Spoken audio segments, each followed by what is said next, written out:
രണ്ടാമത്തേത് ആദ്യം ഏത് എന്നതാണ്. അതെന്തൊരു ചോദ്യമാണല്ലേ.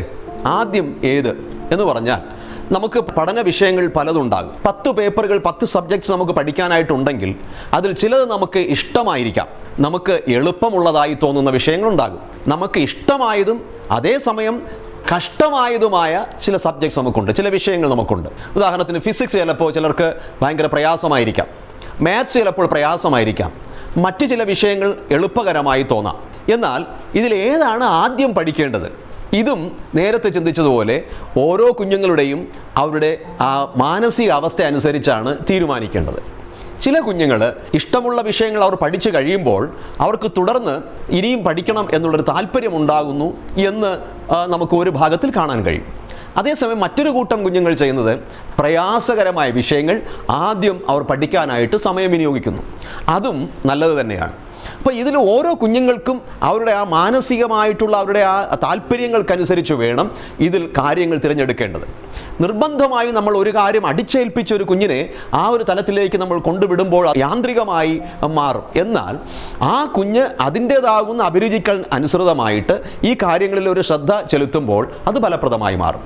അപ്പോൾ പല കുഞ്ഞുങ്ങളും ചെയ്യുന്നത് അവർക്ക് കാഠിന്യമേറിയതും പ്രയാസമായതുമായ സബ്ജക്ട്സ് എല്ലാം ആദ്യം അവർ പഠിക്കാനായിട്ട് ഇടയാകും. അതുകൊണ്ടുള്ള പോസിറ്റീവായിട്ടുള്ള പ്രയോജനകരമായിട്ടുള്ള കാര്യം എന്താണെന്ന് ചോദിച്ചാൽ ഈ ഏറ്റവും കഠിനമായിട്ടുള്ള വിഷയങ്ങൾ ആദ്യം അവർ പഠിച്ചു കഴിയുമ്പോൾ അവർക്കൊരു ആത്മവിശ്വാസം വർദ്ധിക്കുവാൻ തക്കൊണ്ട് ഇവിടെയാകും. അവർക്ക് തുടർന്ന് മറ്റുള്ള വിഷയങ്ങൾ പഠിക്കാനുള്ള ഒരു ആവേശം, ഒരു ഉത്സാഹം, ഒരു ഉന്മേഷം അവരിൽ തന്നെ ഉടലെടുക്കുന്നത് കാണുവാനായിട്ട് സാധിക്കുന്നുണ്ട്. അതുകൊണ്ട് ആദ്യം ഏതാണ് പഠിക്കേണ്ടതെന്ന് നിങ്ങൾ തീരുമാനിക്കണം. ഏറ്റവും കഠിനമായിട്ടുള്ള വിഷയങ്ങൾ ആദ്യം പഠിച്ചു കഴിഞ്ഞാൽ അത് നല്ലത് തന്നെയാണ്.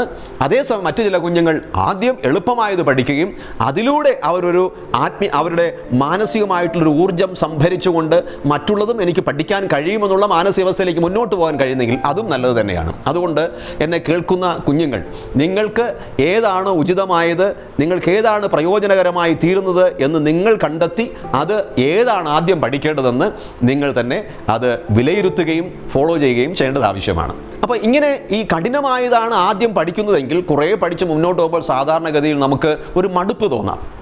അങ്ങനെയുള്ള സമയങ്ങളിൽ നാം കുഞ്ഞുങ്ങൾ ചെയ്യേണ്ടത് എന്തെന്ന് വെച്ചാൽ അവർക്ക് ആ ബോറടിച്ച് തുടങ്ങുമ്പോൾ, മടുപ്പ് തുടങ്ങുമ്പോൾ ഒരല്പസമയം ഒരു റിലാക്സേഷൻ ഉണ്ടാകത്തക്ക വിധത്തിലുള്ള ഏതെങ്കിലും കാര്യങ്ങളിലേക്ക് ഒന്ന് എഴുന്നേറ്റ് നടക്കുക. കുറച്ച് സമയം ഏതെങ്കിലും ഇഷ്ടകരമായ കാര്യങ്ങളിൽ, വീട്ടിലേതെങ്കിലും പെറ്റ്സ് ഉണ്ടെങ്കിൽ, ഏതെങ്കിലും വളർത്തുജീവികളുണ്ടെങ്കിൽ അതിനോടൊരല്പസമയം ചിലവിടുക. മനസ്സൊക്കെ ഒന്ന് ഫ്രഷായിട്ട് വീണ്ടും വന്ന് ഈ പഠനങ്ങളിലേക്ക് തുടരുവാനായിട്ട് സാധിക്കും.